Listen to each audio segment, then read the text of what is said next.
seen troops amassing at every border crossing.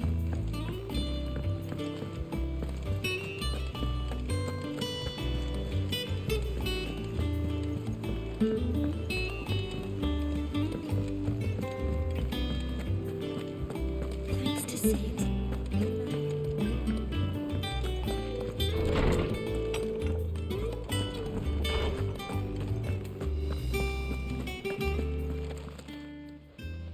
Hippocrates, do you have a moment? For you, Clive? Always. Well, actually, it's for mid this time. Could you take a look at this?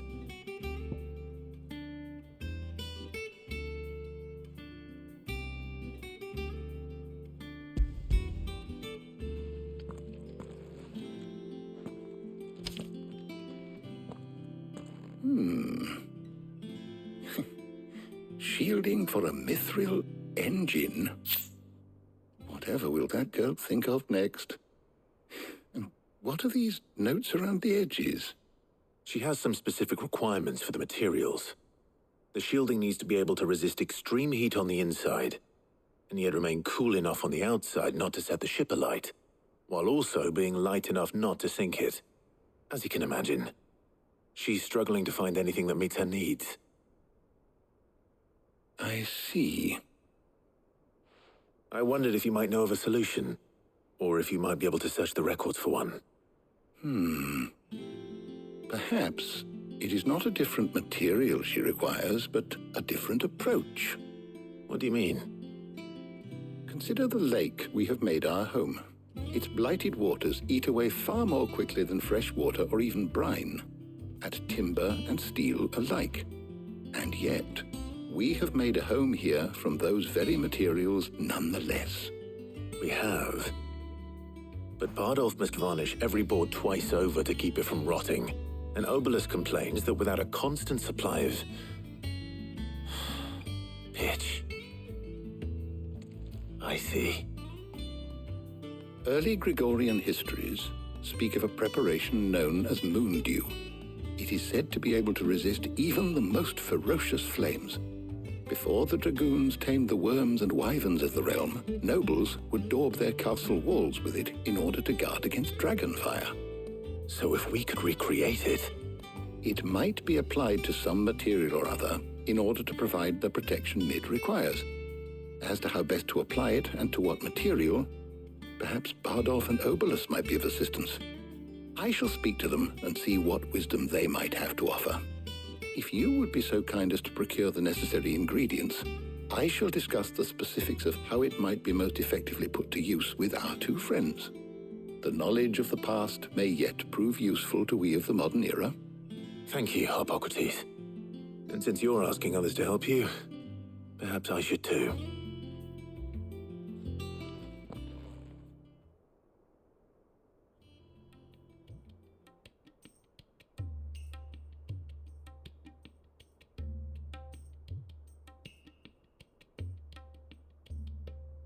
So you need a hand, do you? We do. I'll be heading to market for the ingredients we need. I could do with some help. And some company, too. The other can assist me in researching how best to prepare the shielding itself. Can we count on your aid? Always. Well, if Jill's game. Thank you. I am sure either of these fine young minds would prove indispensable in my research. I leave the decision as to who will go with whom in your capable hands, Clive.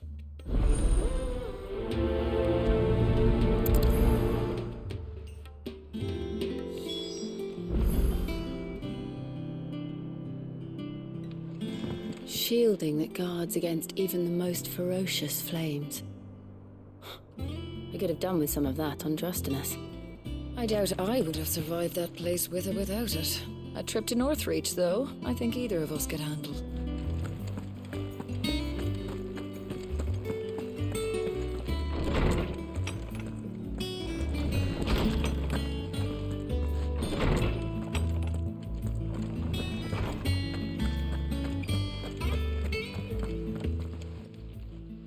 So, Clive, have you made your decision? Who will accompany you on your little excursion? Very well. So then, what do we need to find? I have taken the liberty of preparing a list. Here. White chocobo eggs. Pepio nuts. Are you sure this list is right? Everything on here seems very edible. I would have thought the ingredients would be a little more exotic. Though these items may seem mundane, they have potent effects that are rarely exploited, effects for which they were once highly prized. So much so, in fact, that they were harvested almost to extinction, hence moon dews having fallen from favor. Now, of course, they can be obtained with ease. You should be able to find everything you need at the market in Northreach. Is that so? I've been meaning to visit Northreach anyway.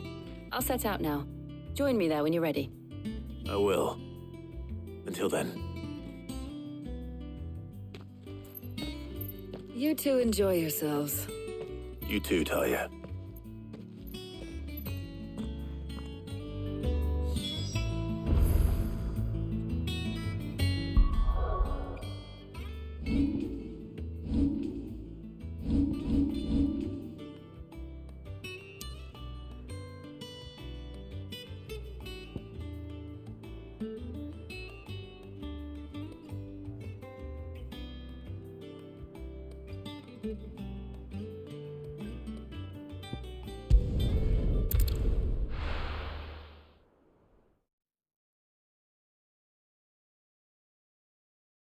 Now, where's Jill?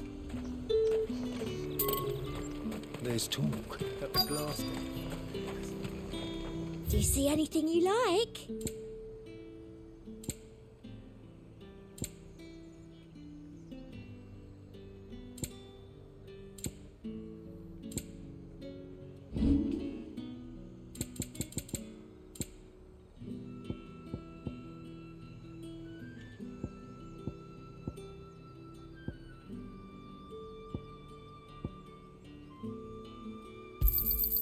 I doubt you'll get more than that in the capital. That's the best I can do. Thank you.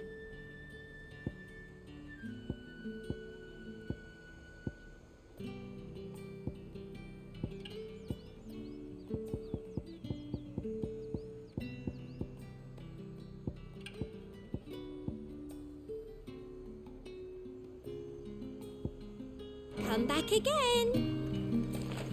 Keep them pilchards nice and chilled. I won't have you. Are those Pepio nuts? How goes the hunt for ingredients?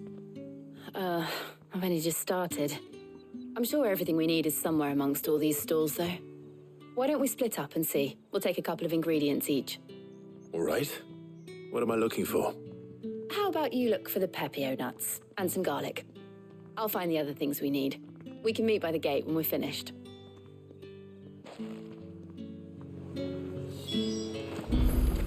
Up! You'll not find a bruised pippin. Fresh cuts! Come and get them before they're gone. Any friend of the innkeeper is a friend of mine.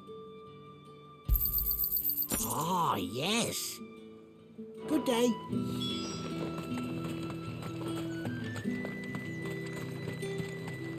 How the hell is anyone supposed to... Buy, sell, or be gone.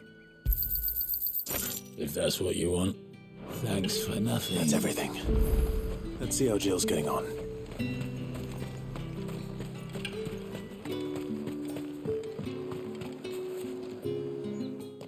Did you find everything? I did. Here.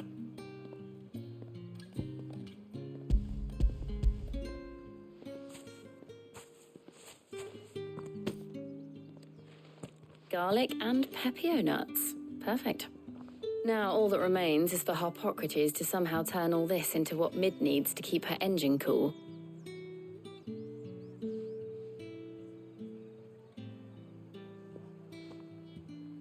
But before we head back, would you walk with me a while?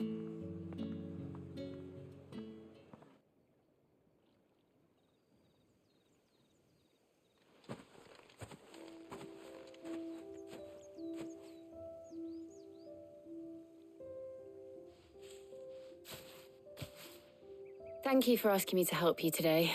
It makes a nice change. It does. It's good to get away from all the battle and bloodshed for once. Just being here reminds me of when we were children. Do you remember? Walking down Market Street in Rosalith, taking in the sights and smells. How could I forget? What with Torgal's antics. Remember how his nose would prick up at the scent of sausages? He'd go racing away and we'd have to go running after him. We wouldn't catch you now, would we, boy?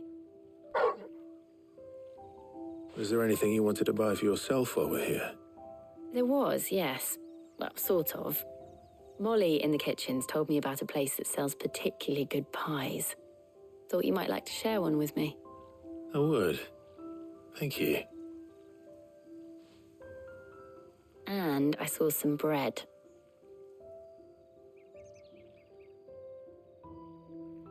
Big white cobs like the baker back in Rosalith used to make. What do you think? I thought we might get some soup to dip it in. But then I tried a slice of the butcher's dry-cured ham and it was just... oh. You all right? Sorry. It's just... you're right. I really do feel like a child again being here with you.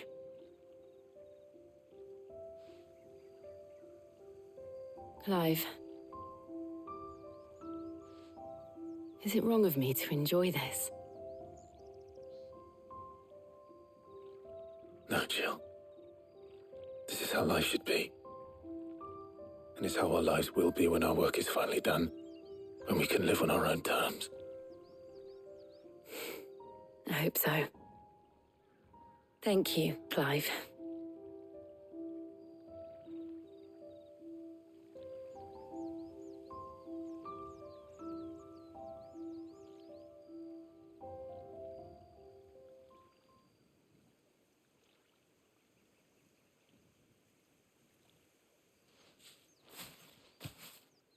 Well, I suppose we better be getting back.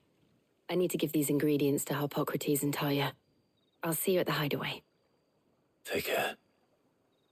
I will. You too.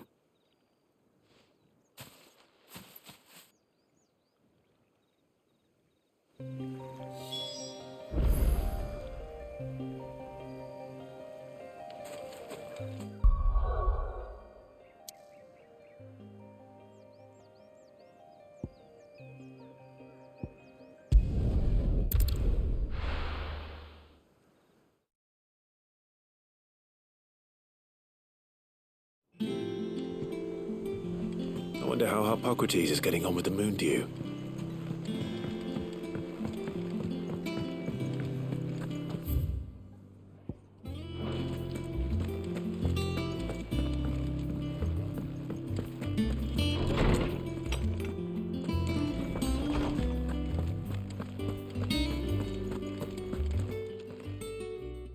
How's work on the shielding progressing, Harpocrates?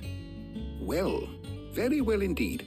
And thanks in no small part to your kind assistance. I was just explaining to Talia how we might best go about preparing the moon dew. And now that we have all the ingredients, we may begin. You can count on me. I've mixed more than a few mysterious concoctions in my time. I'm sure you have. What about the shielding itself? Work is underway, under the watchful eyes of Bardolph and Obolus. Apparently, it'll be ready soon. Thank you.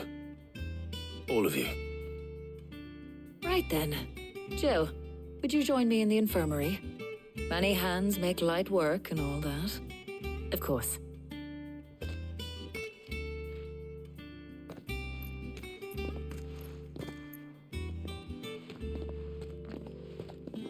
Oh, and Clive, thank you.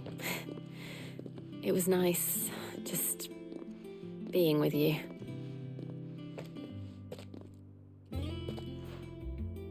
It appears our work here is almost at an end. A shame. I was enjoying playing the man of action for once. When both the shielding and the moon dew are ready, it will merely be a matter of applying the one to the other. Followed by a rigorous process of testing and retesting, of course. Perhaps someone ought to warn young Mid of that. Leave it to me. Thank you, Harpocrates.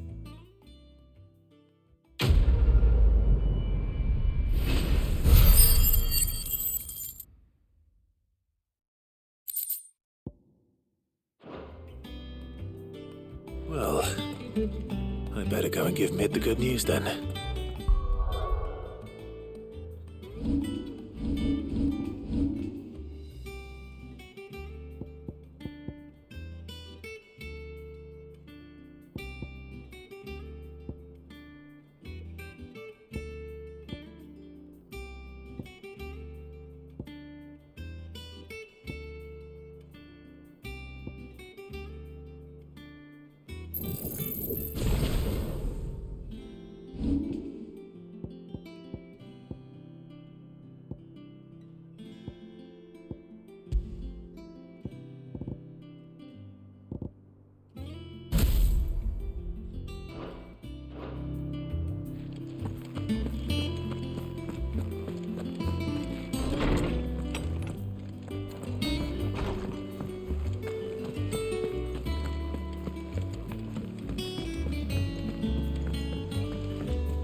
We're seeing troops amassing at every border crossing.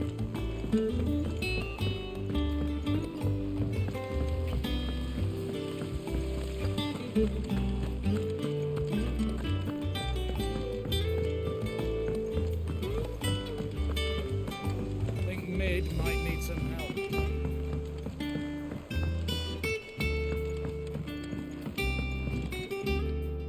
Sorry to keep you waiting, Mid. But you'll be pleased to know that work on the shielding is underway. You found something for it? In a manner of speaking, Harpocrates knew of a substance that's highly resistant to heat, a coating that should provide the protection you need. He's supervising the construction and testing of the shielding as we speak. Brilliant! I knew you wouldn't let me down. Don't thank me. I'm just the errand boy. Right then, better start working out how to bolt all these bits together. To the Black Hammer!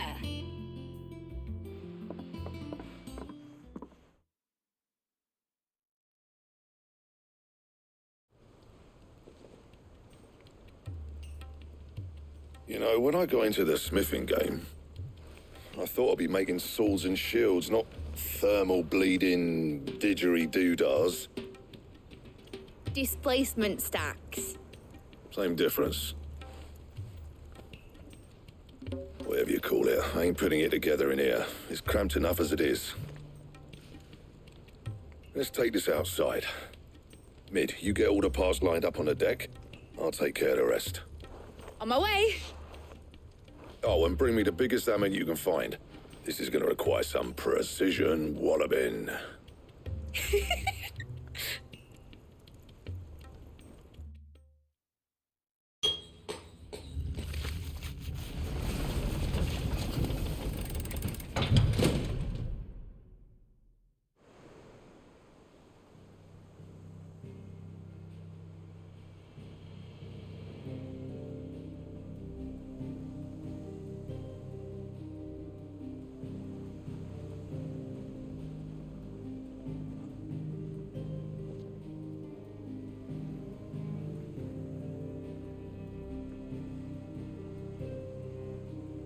It's finished! It's finally finished! Thank fuck for that. I'll be feeling my hammer arm for weeks. Thank you, Clive, Blackthorn, everyone. That's one down and just 3 more to go. I'm sorry. Oh, didn't I tell you? The Enterprise has 4 mithril engines, and we'll be needing a displacement stack for each. You don't mean... Don't worry. Now they've got a finished one to work off. My gang in Canva can build the rest. Good luck to them, I say. Right, I'm off to get a sling for this elbow. Any other work comes in, keep it to yourselves, eh?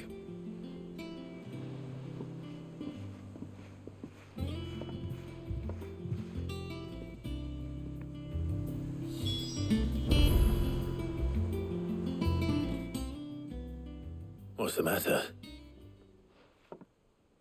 Nothing.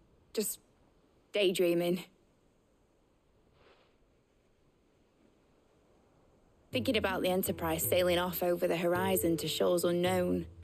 searching for a land untouched by the blight, just like me and my dad planned. So if the worst came to the worst and every scrap of soil in the twins turned black, we might still have a chance. That's what she was meant to be. You see, one last chance just in case we needed it. But now she's so close to being finished, I've realised I don't want her to be that. I don't want her to be just a lifeboat for us to cling to if things get desperate. I want people to sail aboard her by choice, not from the lack of it. In a world where we're not just trying to survive, but where we can actually live. I'm working on that. And I'll do everything I can to get you what you want. Don't you always? All right. My mind's made up. As soon as the Enterprise is fit to sail, I'm putting her under your command. Sod our plans, I'm trusting in yours. Are you sure about this? Something tells me it's what my dad would have wanted. He'd be proud of you. You were gonna visit his grave, weren't you? I was. And you can come too now that your little project is finished. Right.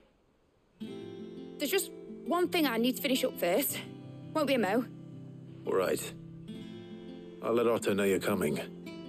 Meet us in the mess when you're ready. Aye, aye, Captain.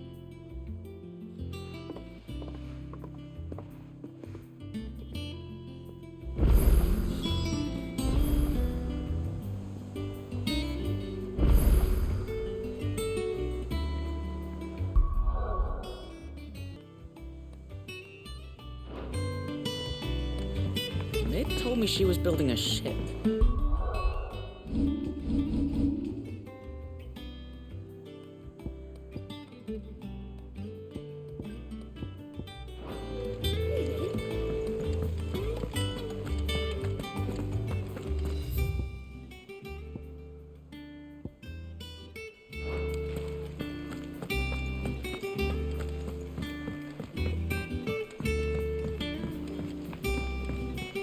Is that the thing Tomes helped you with?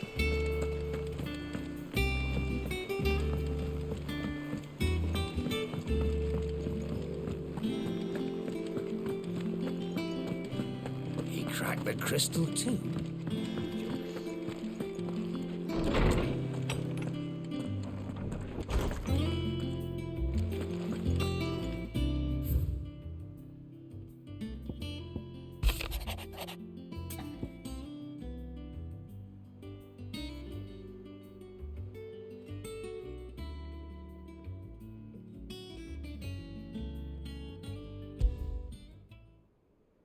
Trouble with the ledgers.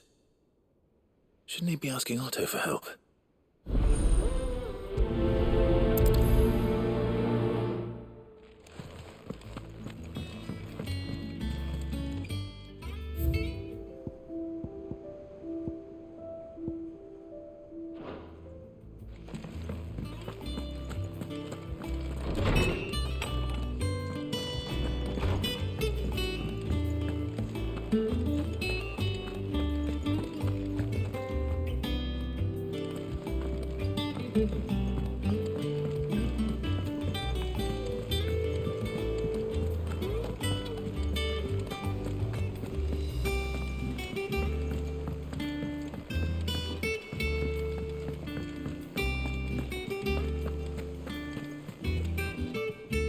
Clive, did you get my letter? That's why I'm here. Shh. Otto might be listening. Is this better? A little. Listen, I've some bad news. It turns out the hideaway may be slightly behind in its payment to certain lenders, and it may be my fault. But I swear to the goddess, I thought I had the numbers square. Sadly, that square turned out to be more of a circle. Zero, you might say. I can straighten it out, I swear, but it's going to take some time, and I'm going to need help keeping it from Otto. Be late for that, I'd say. There you are! What a surprise! So let me get this straight. You forget to pay our lenders what they're due, and instead of coming straight to me, you get Clive to come to you. You know, he'll dig you out of the hole you've dug for yourself. Clive, the man in charge of the place you've been cheerfully trying to bankrupt. And you thought this was a cunning plan. Why? Well, who needs paying? Oh, just Martha. And the dame. And, well, Lady Karen. But only 500 talents. We owe 3 of our most trusted friends 5 million gil. Each. 5 million each. They lent us the bulk of the money we used to rebuild the hideaway, you see, and, well, I must have made some sort of oversight. Those ledgers were my responsibility, and it was my decision to entrust them to you. This is my fault. Do we have that much to hand? I can always ask my uncle. No, we don't. And no, you won't. We've lightened Lord Rosfield's purse enough. After the king's ransom we had off him, he deserves better than to see our begging bowl. Besides, we'll need to learn to stand on our own if we're going to make this work. All right. But that doesn't mean you have to shoulder the burden yourself. Is there anything I can do to help? There might be. How'd you fancy taking these to Martha and the dame? Rocks. Rocks, he says. Worth 1,000 talents apiece, these are. A little something Sid and I set aside for when times got lean. And I reckon 15 million in overdue debt probably qualifies. I just hope our associates' eyes are a bit more discerning than yours. I'm sure there will be. Should be me making the rounds, really. But you know how it is with this place. Orders to bark, arses to wipe, and all that. I know. Which is why I don't mind going in your place. Go. Do you know why I only gave Master Clive here 2 star rubies? Because you'd rather Lady Karen killed me. Because I'd rather Lady Karen killed you. Yes. Well, I suppose this is goodbye then. Don't worry. I'm sure Karen will understand. Really? Do you think so? No, I don't.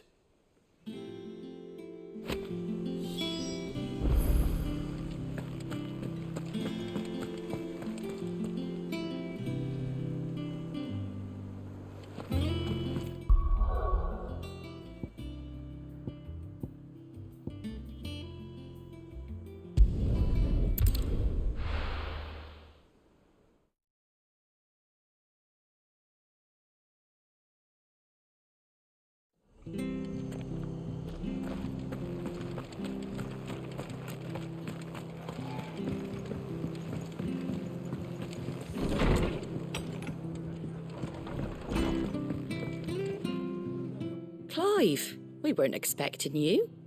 I wasn't expecting to be here, but it seems we still owe you a considerable amount of coin for your help with our rebuilding efforts. And though I doubt it's what you were expecting, we were hoping you'd take this as payment.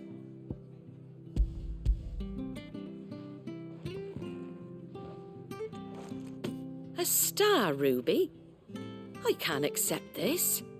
It's worth at least twice what you owe me. More if you can find yourself the right buyer. Think of the difference as interest. Interest? If word got out I charged that much, no one would ever borrow from me again. Anyway, why are you the one here asking me about this? I'd have expected Otto. Bit much sending the Lord Marquis out to settle your debts, isn't it? The old goat working himself to death again? Something like that. Most days I think he's the only reason the hideaway's still standing. Same as always, eh? Back when the place was nothing but a twinkle in the eye of a recently retired Lord Commander, word is he was the first one Sid reached out to. probably knew that without his strong arm and level head, the idea would never get off the ground. Sid may have been the face of the hideaway, but Otto's always been the backbone. And when Sid passed away, we were all worried that would be the end of it. That Otto would just give up. His death was hard on everyone. But it must have hit Otto hardest of all. But he didn't give up, did he? Quite the opposite, in fact. If I recall, he was the one who nominated you as Sid's replacement, and rallied the rest around you. I reckon what he saw in Sid, he saw in you too. And don't we all? Doesn't hurt that you're half as stubborn and twice as handsome, neither. That, and you keep good company. I suppose I do.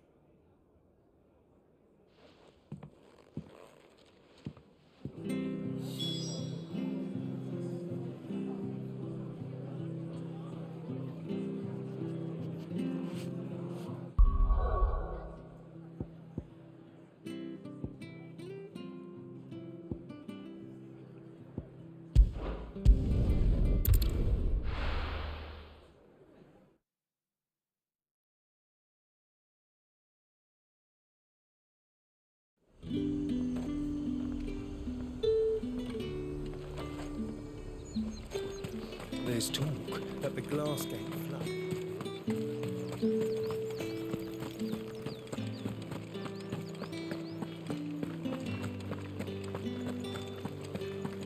Did you hear? The gates to heaven. I want to see you again. What am I going to do without sweet water and oil of talc? Milady, I come bearing gifts. Gifts? Whatever is the occasion.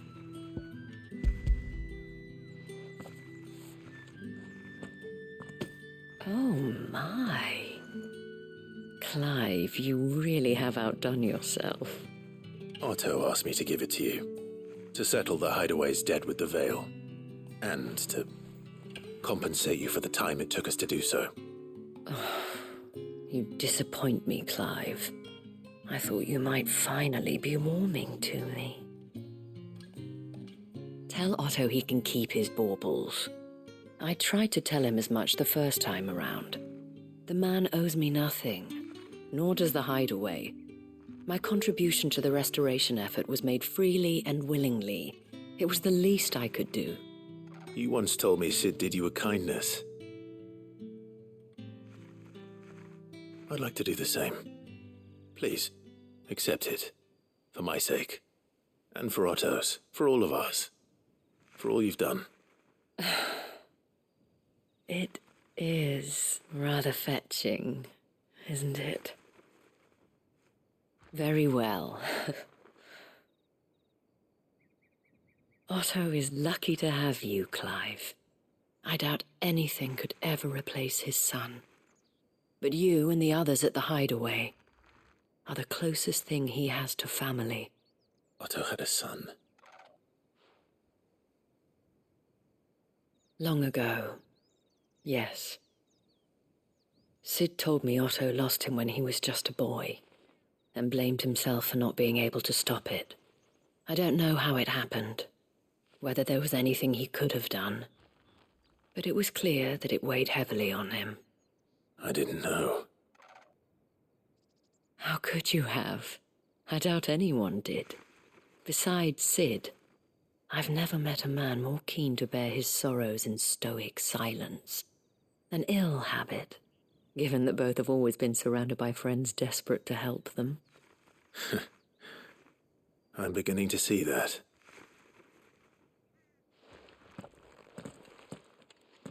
Go will want to know the stones were delivered. If he's still with us.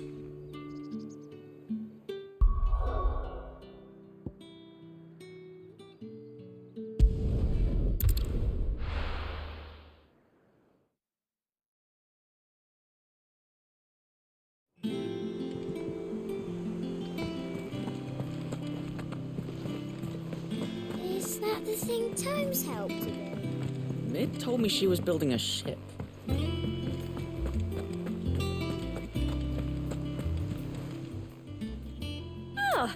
wasn't expecting you back so soon. I'll be here waiting.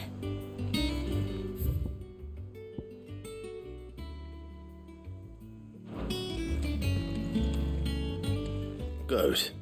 Still alive, I see. So Lady Karen accepted the ruby. Ah, about that. I tried my best, but she was just too stubborn to take it.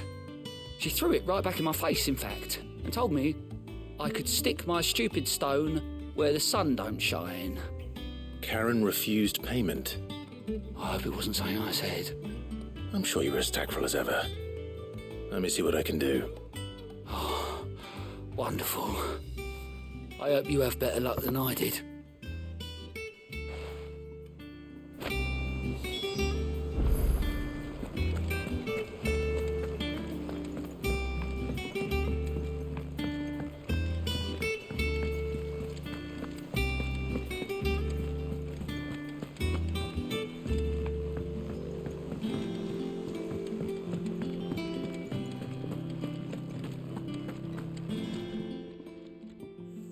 Lady Karen, Goad tells me you weren't happy with our offer. Would you prefer the debt was repaid in coin? What debt? I don't recall lending any of you lot me hard-earned gil. I may have tossed a talent or two in the Hideaway's coffers, but those were donations, and you can hardly call it charity if you go asking for it back. Of course not. But one good turn deserves another. And our circumstances have changed. Surely you wouldn't shun the gratitude of a pauper who happened to have become a prince. Oh, so you're a prince now, are you? Fine. But I'm selling it and taking what I'm owed, then you're getting the rest whether you like it or not.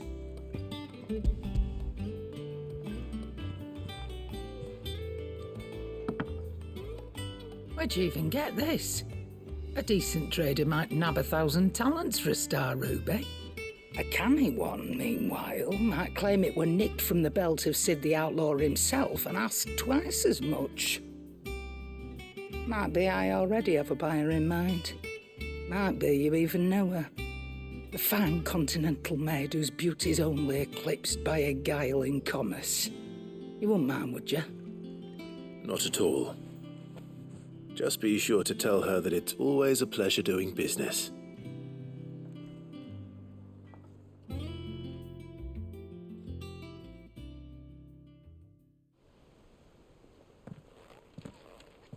I hear you ended up delivering all 3 stones. Thanks to this lump. I sometimes wonder what I pay you for. Speaking of which, I still haven't been paid last month's wages. Oh, so you remember what's owed to you then? Get your ass behind that disc of yours and don't get up before those ledgers are square. Right away.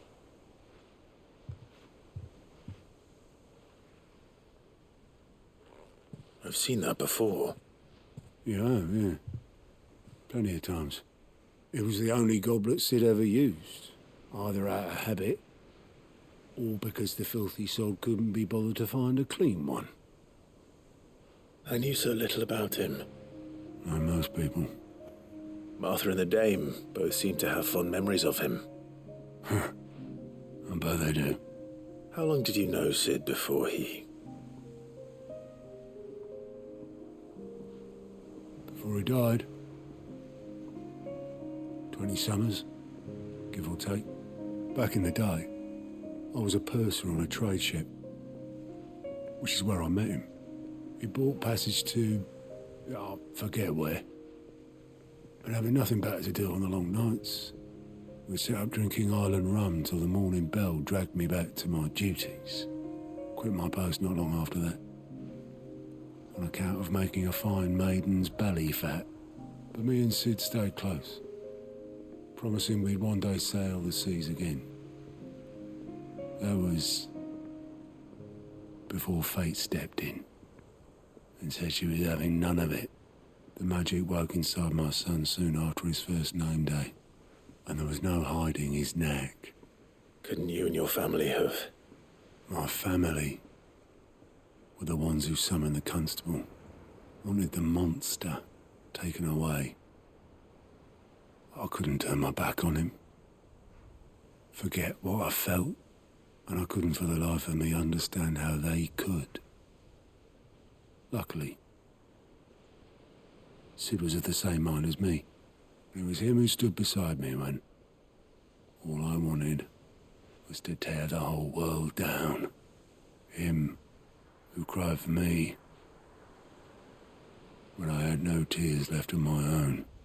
Him who swore he'd do everything he could to stop it from happening again.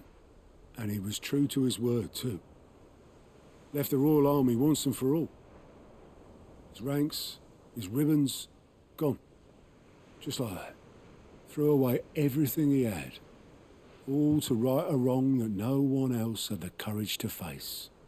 I knew then I'd follow that man to the ends of the earth.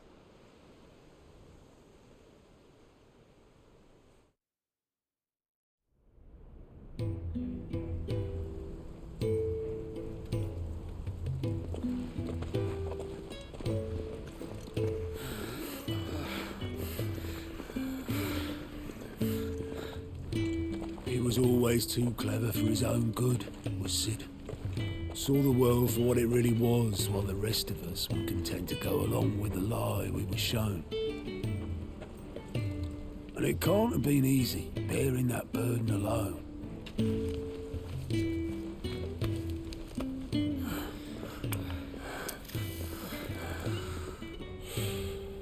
But he didn't let it stop him.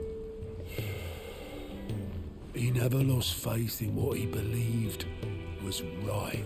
And that gave us faith in him. Faith he'd steer us true. So I swore to myself that I'd always be right behind him, ready to catch the stubborn sod, if ever he should fall.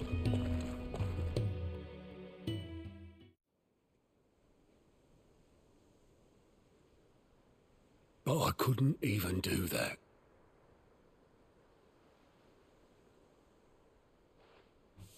Ignore me. Just the ramblings of a tired old man. Leave that lot. I'll tidy it up in a bit.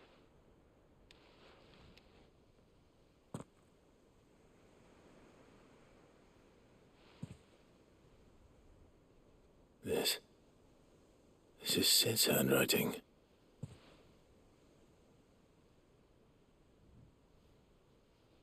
Dear Otto. I may be drunk, but I wanted you to know this place would be fucked without you. Love you, you grumpy old sod.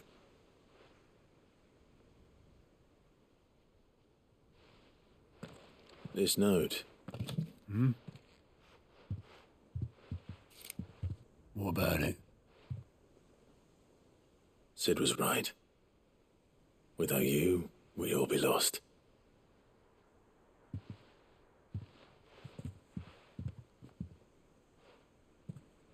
He should have bloody well said so then. Just once. Before he went. But then, why would he? Him, or anyone? I'd only have told him to piss off.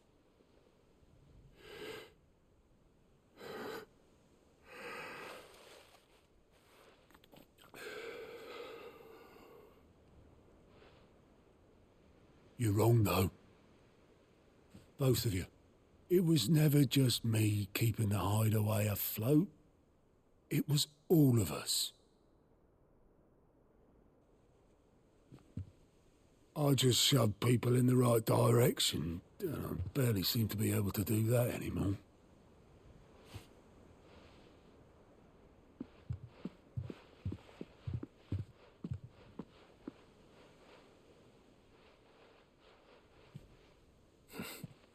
Would you rather go were at the helm? Well, maybe I've got a few more years left in me. I'm going to hold you to that, Otto. Before you go, Sid would have wanted you to have this. But that's... This'll do me just fine.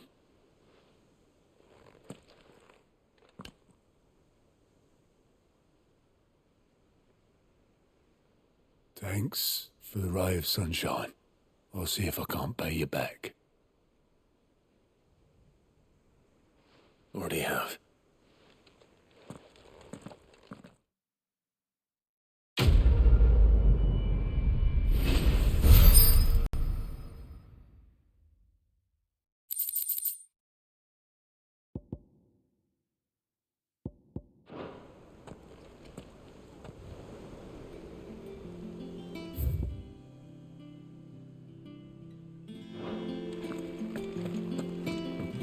Mid told me she was building a ship. Is that the thing Tomes helped to build?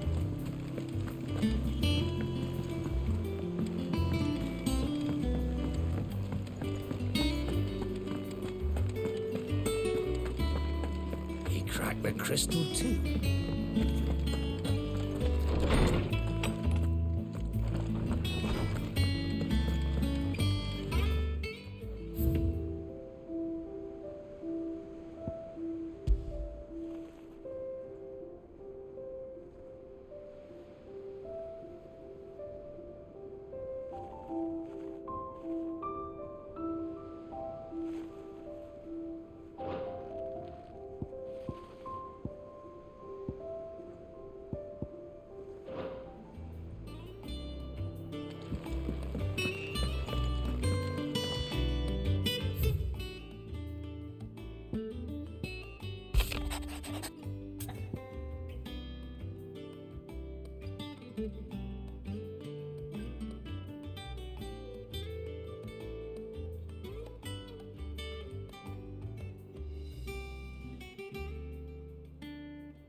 Hopefully it's nothing.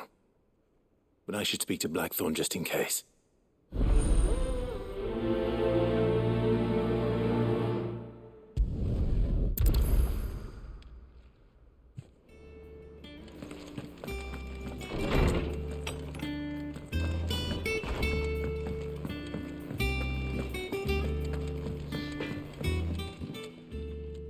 Blackthorn, do you have a moment? Not really, no. This won't take long. I just wanted to ask how you're getting on. August was worried about you, that you might still be doubting your craft, even after learning the trick of that cuirass. Is there something else weighing on your mind? Perhaps sharing your thoughts might help. That bastard's like a dog with a bone. Still, he's got a keen eye, I'll give him that. He's just, well, Karen showed me something I've never seen before. And that was? A sword. An odd-looking thing with a single-edged blade. The metal itself wasn't anything to write home about, but fuck me, the edge on it. You could slice a man clean in two with a weapon like that, and he'd be halfway home before he even realised he'd been cut. So that's what's troubling you? No. Not troubling me exactly. More distracting. Can't stop thinking, how do you get an edge that sharp? It's driving me mad. And if you knew how to do it, we could arm the curse breakers with even better blades. That's about the size of it, yeah. I'll see what I can find out. Sharper swords are always welcome. And we can't have our master blacksmith being distracted. You're a soft touch, you know that. But I can't say I'm not grateful for it. Good luck, eh? Thank you. Let's see what Karen knows about this sword.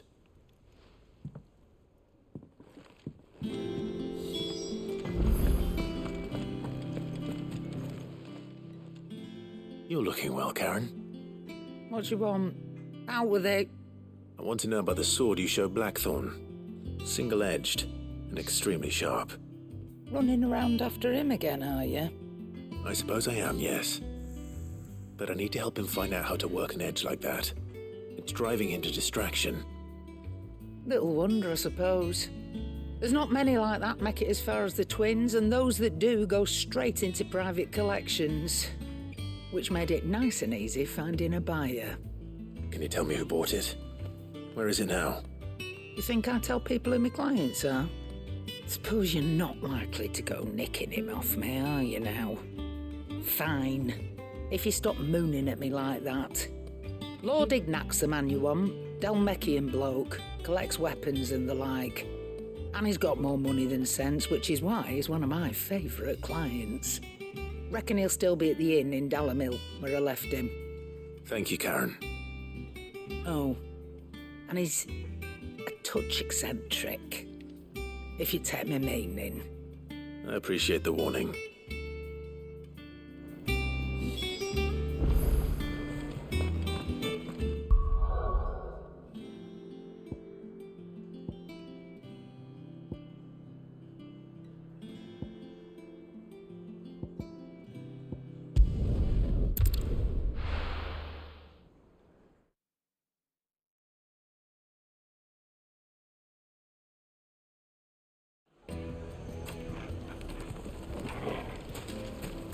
People take notice of wealthy men. Shouldn't be too hard to track down Karen's collector. The whole mother crystal gone. What are we gonna do?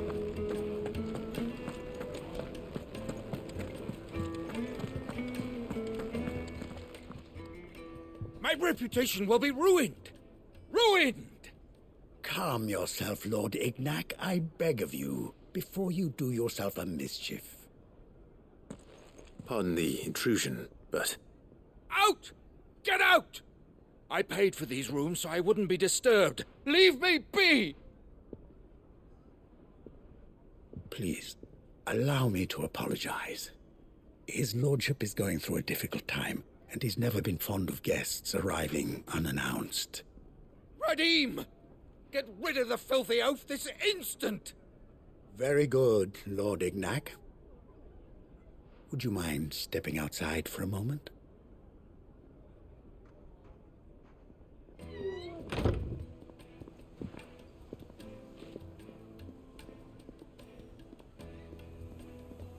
I'm sorry if I've caused you any trouble. That? Oh, no. That's just how his lordship is. Though the morning's events have left him somewhat fractious. He has been dispossessed of his luggage, you see. The thieves also made away with a considerable amount of coin. Coin the innkeeper will soon be keen to collect. I don't suppose a certain blade was among the stolen items. A single-edged sword. It was purchased from a merchant friend of mine. Ah, you know Lady Karen. Yes, I'm afraid it was. Then I'll retrieve Lord Ignac's luggage. But I have one condition. You have but to state it. You are welcome to anything that is within my power to grant. I want an audience with Lord Ignac. A few minutes should be enough. Then I'll be on my way. A condition I would be a fool to refuse. Of course, you shall have your audience. I don't suppose you saw where the thieves went. I did not, no. Though some discreet inquiries made on his lordship's behalf mean that I know where you might find them. The bandit's bed. Every ill-gotten coin in Dalamil is said to pass through that disreputable corner of the Valcroy. And that's where I'm heading. I shall speak to Lord Ignac in your absence, and arrange for an audience upon your triumphant return. That will be very kind of you. Farewell, and best of luck.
Oh!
This one.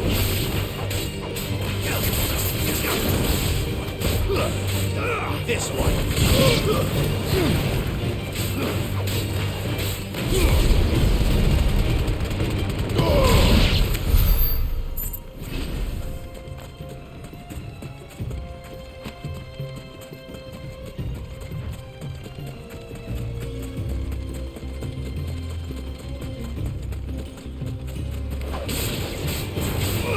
Get him!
got company!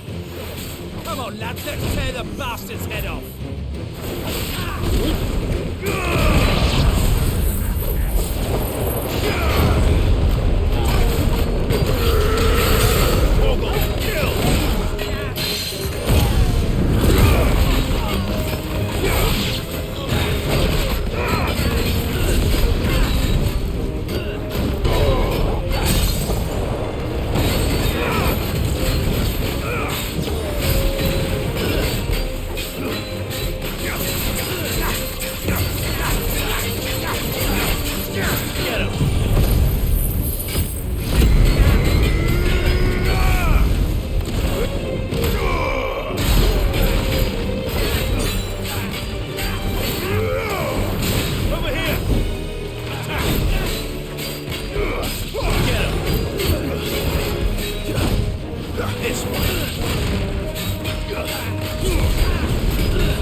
This must be Ignac's luggage.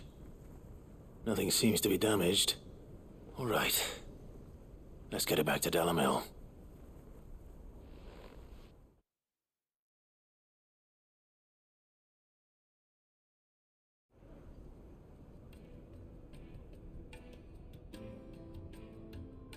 I hear I have you to thank for the return of my effects. What shall I call you, my good man? Wyvern. Glad to make your acquaintance. A formidable name indeed. Well, Wyvern, I appear to be in your debt. Radim here tells me you wished for an audience. Is that all? A few moments of your time should suffice, yes. You're a peculiar fellow, Wyvern. All right, speak. Master Wyvern was wondering if you could tell him about a certain single-edged sword you recently acquired. Oh, a true work of art, that one. Karen drove me hard on the price, but I would have sold her Radim here to get my hands on that sword. It was made in the Outer Isles, far beyond the Twins, and is used exclusively by the practitioners of a unique school of swordsmanship. They believe no combat should ever exceed a single strike, and hone their blades to such perfection that none ever does. Each sword is made for that one perfect stroke, and for that stroke only. They crack upon a second blow. There's a brutal sort of beauty to it, really. But how do they hone such an edge? Fine question. Why, they use a whetstone, of course. Whetstones, rather. A whole array of them, ranging from the coarse to the fine. 10,000 licks with the sharpening stone, then 10,000 more. But it is the final stone which lends the blade its legendary sharpness. A mineral quite foreign to this great realm of ours. And that is the key. The secret ingredient. Wyvern, it occurs to me that my little lecture is hardly equal to services rendered. Take this, together with my regards. The very stone of which I spoke, far rarer among collectors than even the blade itself, and a far more fitting payment. Thank you. Pardon the intrusion, my lordship. However, it is long past time we prepared ourselves to depart. So it is. I am locked in bitter competition with a rival collector of curiosities. I am one step ahead of the unscrupulous scoundrel, but he is hard at my heels. Are there many other collectors out there? Too many to count, but only one do I consider my nemesis. Lord Byron Rosfield. And is a perennial thorn in my side. I can imagine. Farewell, Wyvern, may our paths cross again. Radim, we mustn't dawdle.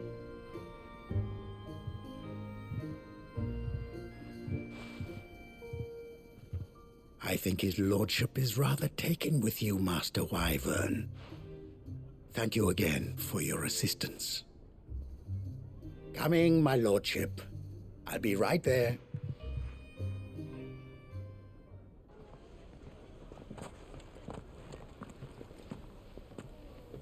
Trust Uncle Byron to find such an interesting rival. Now, let's see what Blackthorn makes of this whetstone, shall we?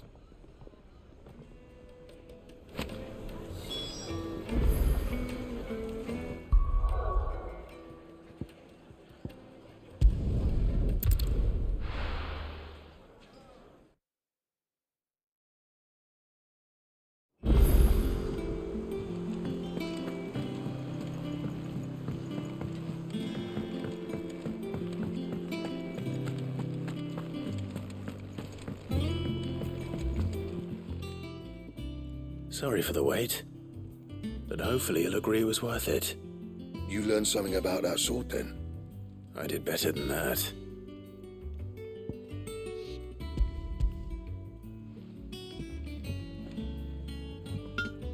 Hey, a whetstone? Yes, but not one you'll find anywhere in Valisthea.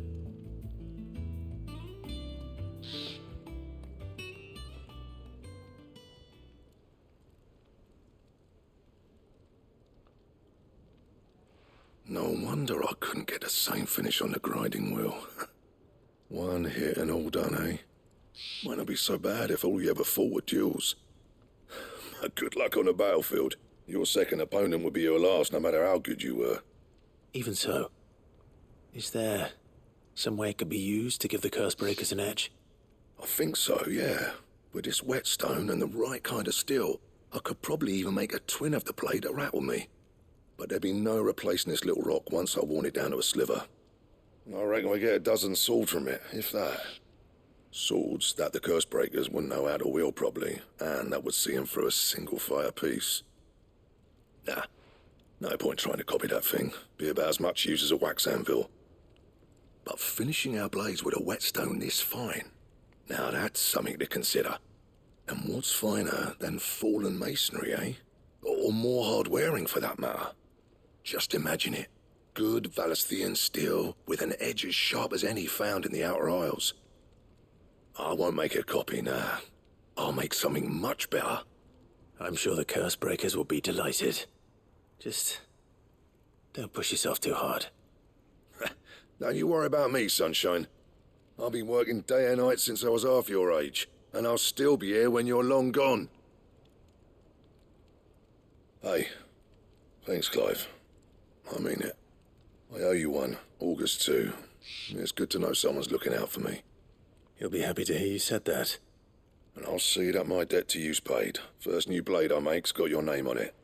You come and find me when you've got the materials. All right. I will.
Back, are ya?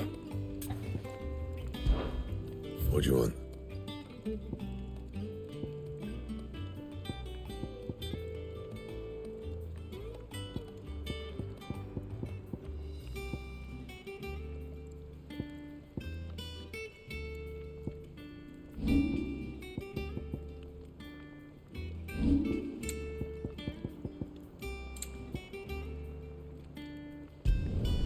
No scratches, all right?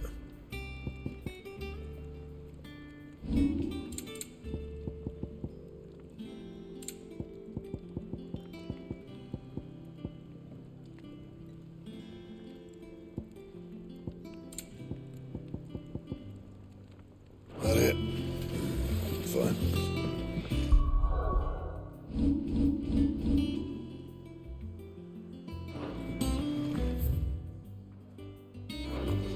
He cracked the crystal too. You're joking.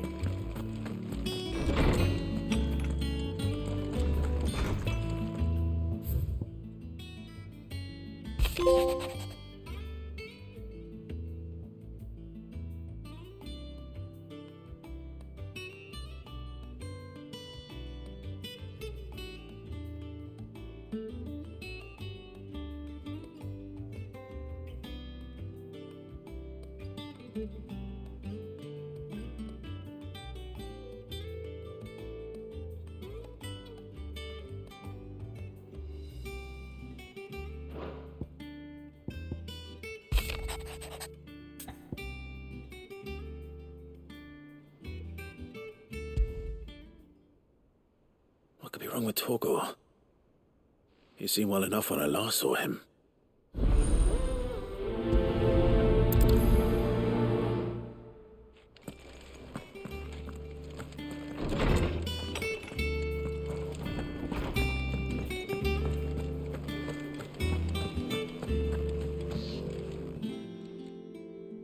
I got your note. You think something's wrong with Torgor? So you can read. Congratulations. But I didn't say I were wrong with him. I said something weren't right. He's not been eating me treats.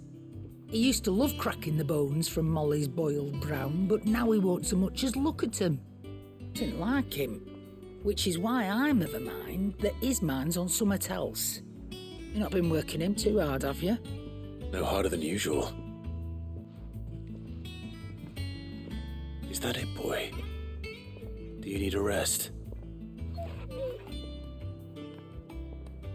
What was it he said he was? A frost wolf? That's what the lawsman seems to think. Then maybe this all has something to do with whatever it is that's woken inside him. I suppose things have been different since Rosalith. Perhaps Hippocrates knows something. Instead of everything, you mean? Perhaps.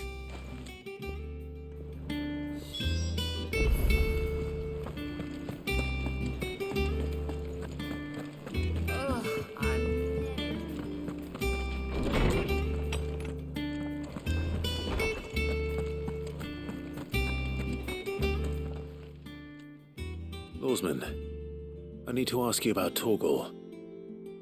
Something's not right with him. He isn't ill, is he? I don't think so. But according to Lady Karen, he seems to have lost his appetite, which is certainly a new development. She says he's hardly been touching his bones of late, and she believes it may have something to do with what happened at Rosalith Castle. I rather think she might be right, though not about his appetite. All canids are instinctively inclined to crack open bones for the rich marrow that resides within, and I see no reason why a frost wolf should be any different. Accordingly, I suspect it is not a lack of appetite that afflicts Torgor, but a surfeit of it. If we assume that his newfound magics require additional nourishment to sustain, it may well be that the bones Lady Karen is accustomed to providing are no longer sufficient. Frost wolves, after all, habitually prey upon far larger animals, whose bones may yield altogether different nutrients. As to where one might find a suitable substitute, some antelopes that graze the meadows of eastern Rosaria have been known to grow to a size more than double that of their lesser cousins. I don't recall ever seeing any that large. And little wonder. The oldest and largest such creatures rarely leave the safety of the highlands for fear of predators. The last elder antelope sighting I recall hearing about took place near Cressida, and that was long before the village was abandoned. Even so, it seems like a good place to start. Good hunting, Clive.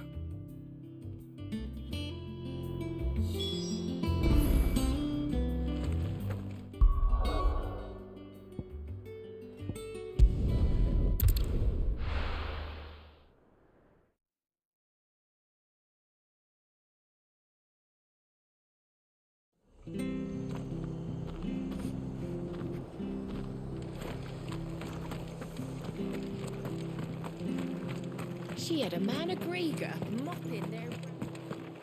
Please, teach me how to fight. You're still here when my shift is over. I'll spar with you.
Certainly quiet. If I were a giant antelope, it would seem like just the place.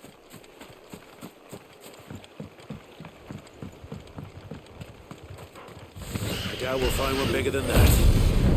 Hungry, Torgal?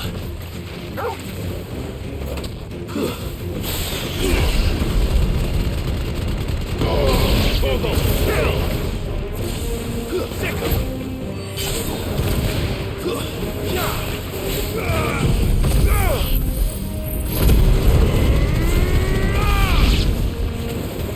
Get him! Get him!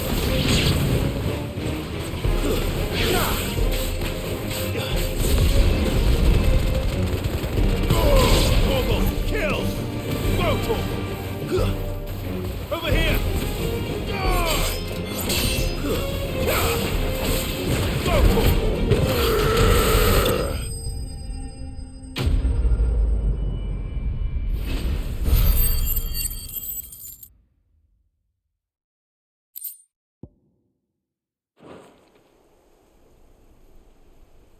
Now,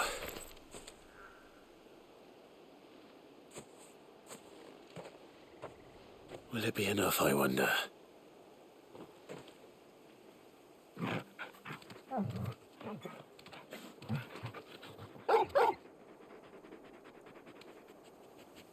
I say that answers my question, which means we owe the lawsmen our thanks. You're just a big puppy, aren't you? A very big puppy.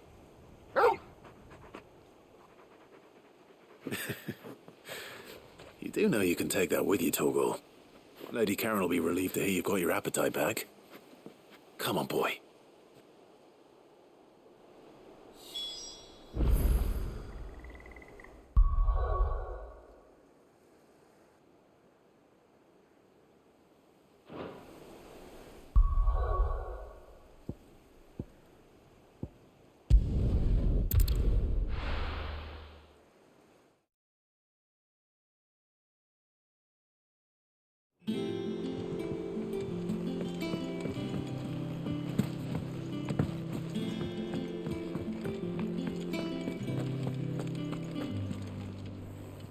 I noticed you and Torgal had gone off somewhere. Take him for a walk, did you? You could say that.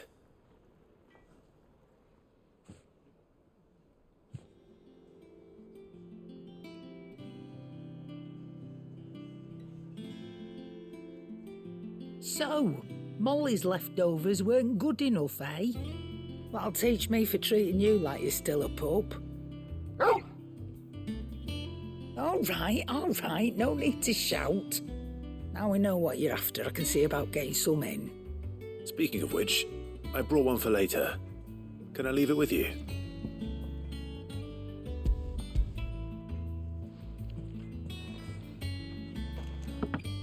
You can, aye. I'm nice like that. In return, you can thank Tomes for me. The bloody know-it-all. I was just on my way to see him.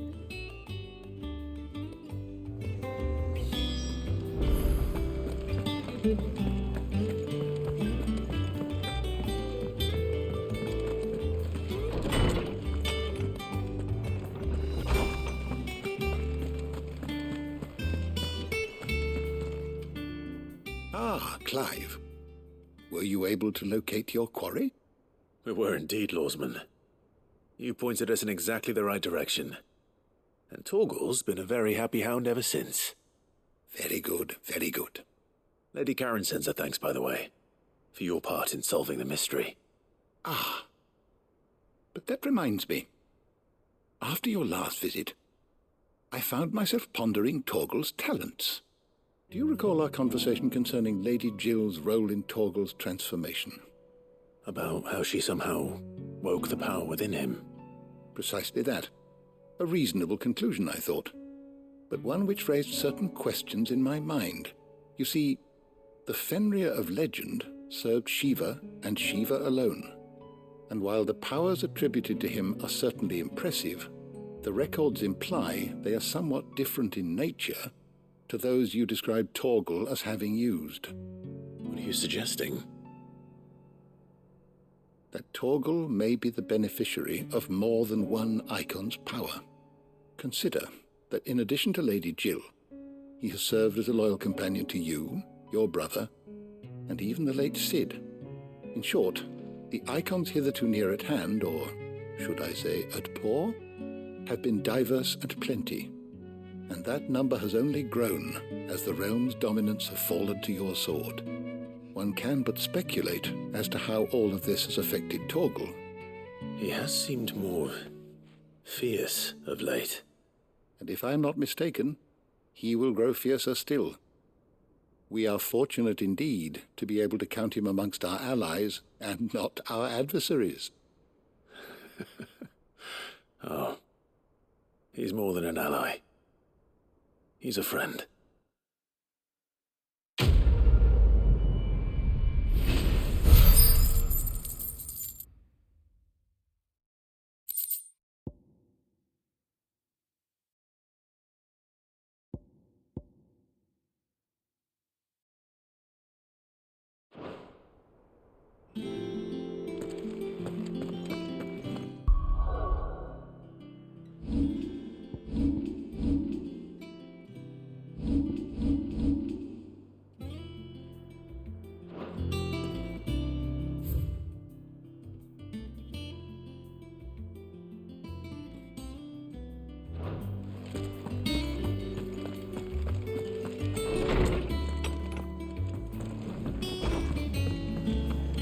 Nobleman who visited. Thank you.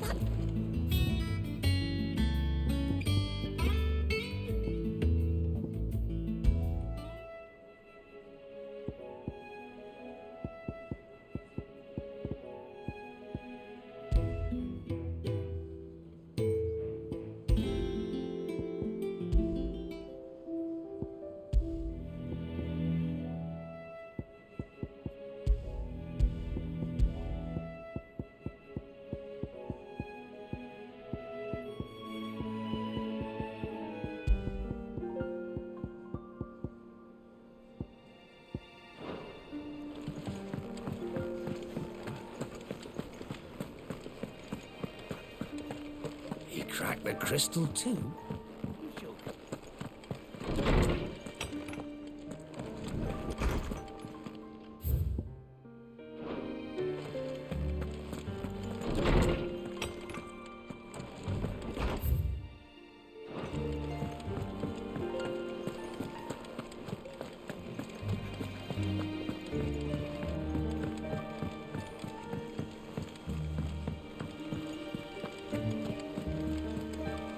Is that the thing Tomes helped with? Nick told me she was building a ship.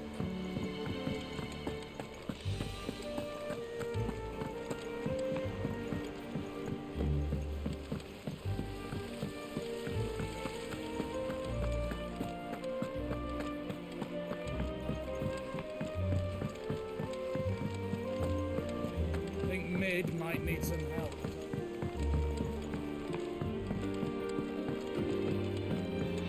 Well, here, Sid. Reckon you might be just the man to help me out of a bit of bother, if you've a mind to. Let's hear it. Well, it's about this alembic the chief's got me making. Lovely bit of kit, it is. bung in a solution you want split in, and it will separate it out, just like that. Problem is, it won't always get rid of all the impurities. And with some of the stuff we need it for, that ain't good enough.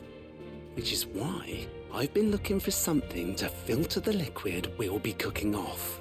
And that's where I was hoping you could help me out. I imagine Ty could get some use out of this alembic too. Distilling medicines and the like. All right. Why not? Proper job! So what exactly do you need for this filter? Nothing but bomb ash'll do, says the chief. Gave me a sample she'd obtained from the university stores. Couldn't believe my eyes. You pour the blackest blight water through it, and it comes out clear as a mountain stream. So, I did a bit of reading about where I might be able to get hold of some. And do you know what I found out? It's only the blimmin' bones of a bomb king.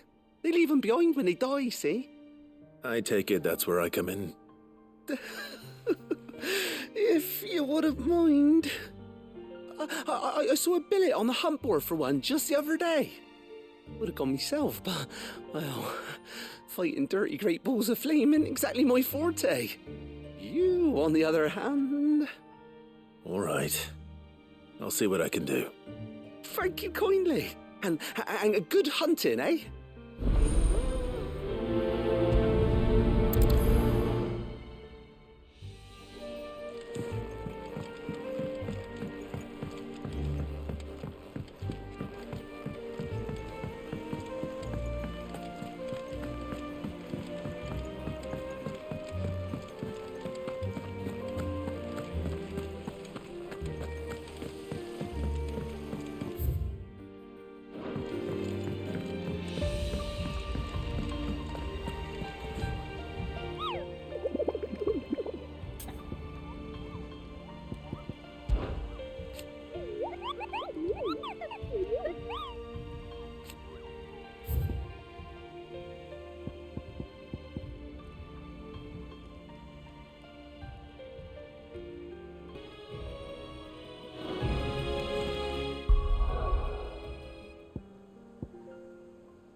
here. Greetings, Your Majesty.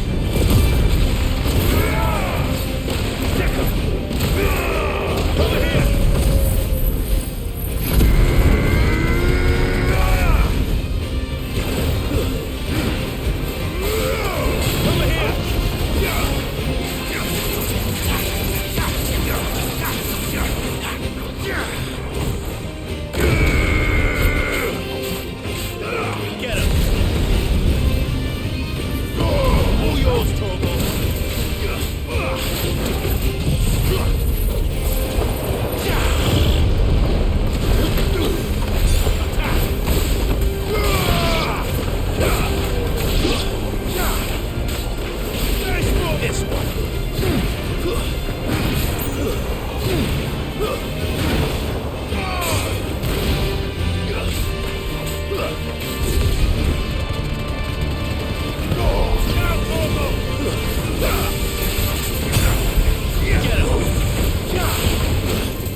Your reign is over. Now to collect the ash.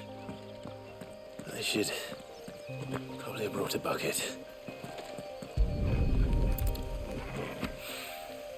This looks like the stuff.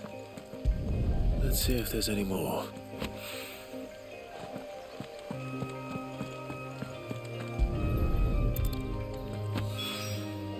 That should do it. If a wine needs more than this, he can fetch it himself.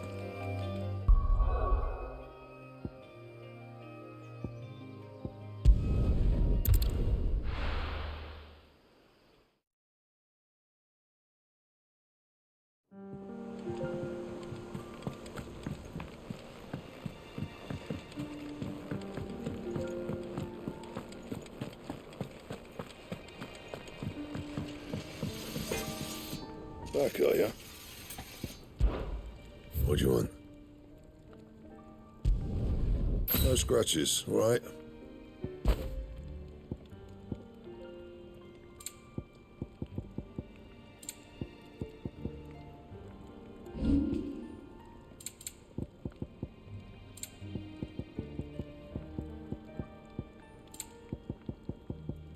That it? Fine.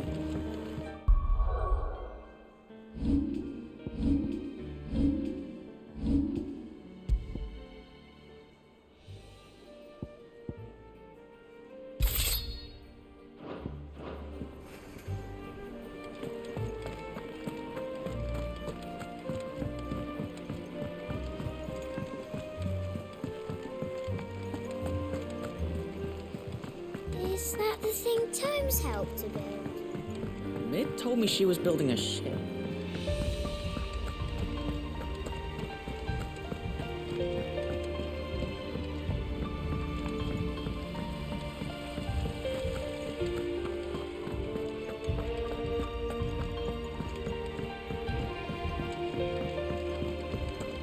Think Mid might need some help.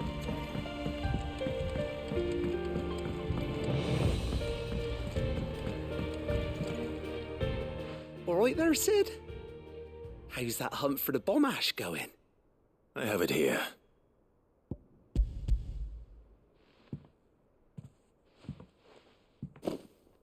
That's the stuff. And plenty of it, too. Enough to keep the Olympic bubbling away for a good old while. You're a gent, Sid. Let none say otherwise. Right then, let's get this contraption up and running.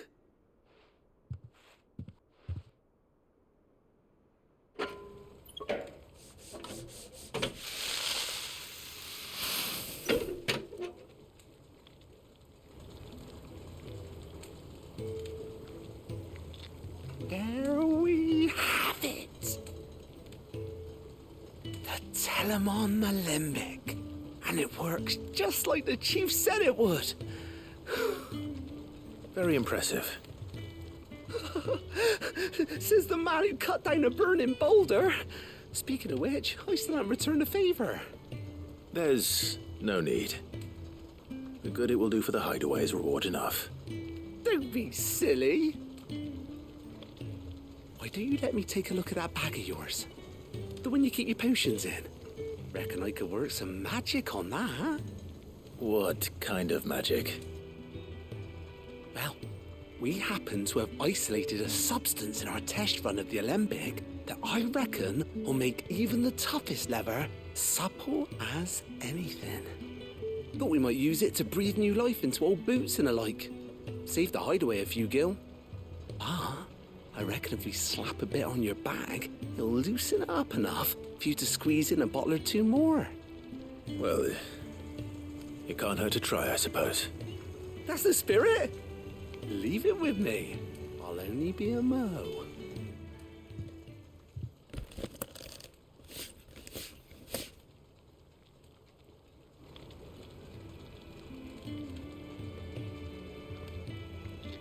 Well, what do you reckon? It certainly feels more flexible. Right? Told you. Thank you. I think. No. Thank you for supporting Mid and the rest of us in our endeavours. Without you, we'd never have been able to discover wonders like that stuff I rubbed on your bag. And I'm telling you, there's plenty more where that came from.